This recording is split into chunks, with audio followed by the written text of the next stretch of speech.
6,000 tanks. 2 million soldiers. The largest tank battle in history. Kursk was where Germany bet everything on one last offensive and lost. The German offensive at Kursk failed against massive Soviet defenses.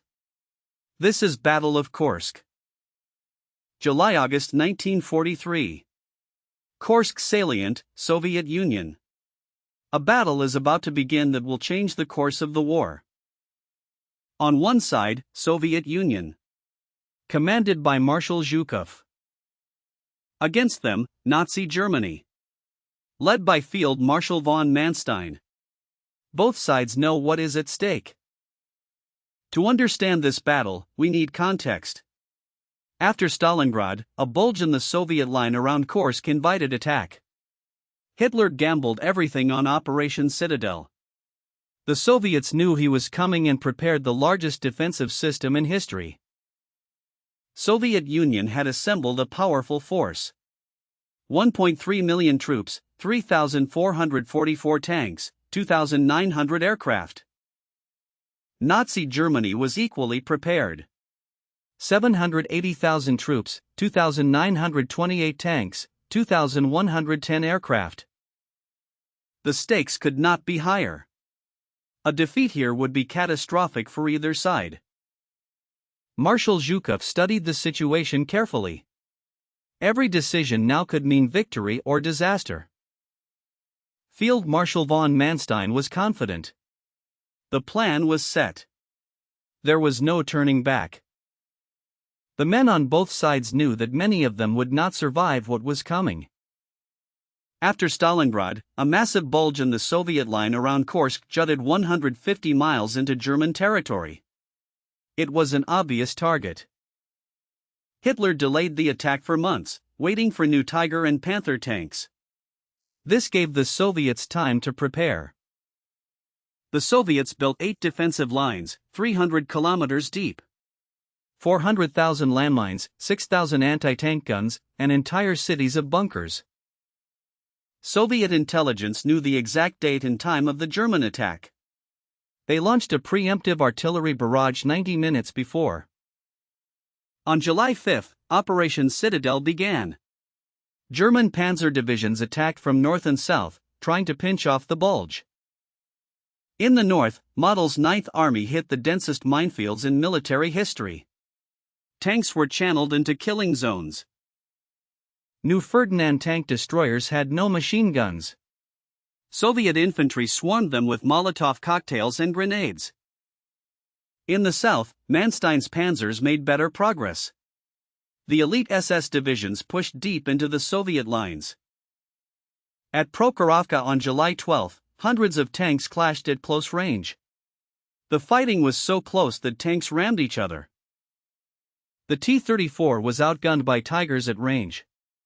Soviet tank crews close to point-blank distance where they could penetrate the Tigers' armor. German losses mounted daily. The Panthers broke down constantly. Tigers were devastating but too few to make a difference. On July 12, the Soviets launched Operation Kutuzov in the north, attacking the German rear. Citadel was doomed.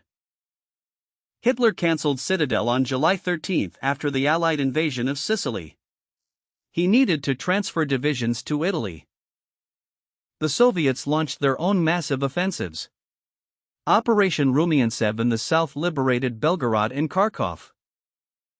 Germany lost 200,000 men, 720 tanks, and 680 aircraft. They would never launch another major offensive on the Eastern Front.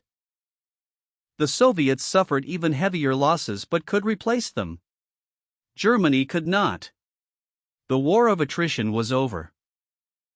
The German offensive at Kursk failed against massive Soviet defenses. Germany lost 200,000 men and 720 tanks, ending their ability to attack on the Eastern Front. The cost was enormous. Soviet Union lost 254,000 killed/wounded, 6,064 tanks lost. Nazi Germany suffered even more. 200,000 killed/wounded, 720 tanks lost. When the news reached the capitals, the world understood that the war had changed. For the soldiers who survived, this battle would haunt them for the rest of their lives. The commanders on both sides would be judged by history for their decisions here. Military historians would later analyze every move, every decision, every mistake. But for those who were there, no analysis could capture what they went through. Kursk was the last major German offensive in the east. After it failed, the Soviet Union held the initiative for the rest of the war, pushing all the way to Berlin. The lessons of this battle would influence military strategy for generations to come.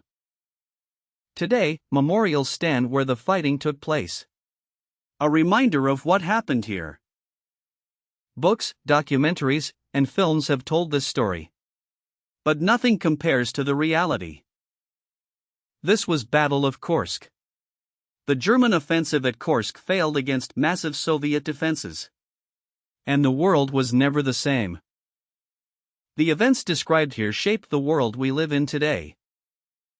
The events described here shaped the world we live in today. The events described here shaped the world we live in today. The events described here shaped the world we live in today. The events described here shaped the world we live in today. The events described here shaped the world we live in today. The events described here shaped the world we live in today. The events described here shaped the world we live in today. The events described here shaped the world we live in today.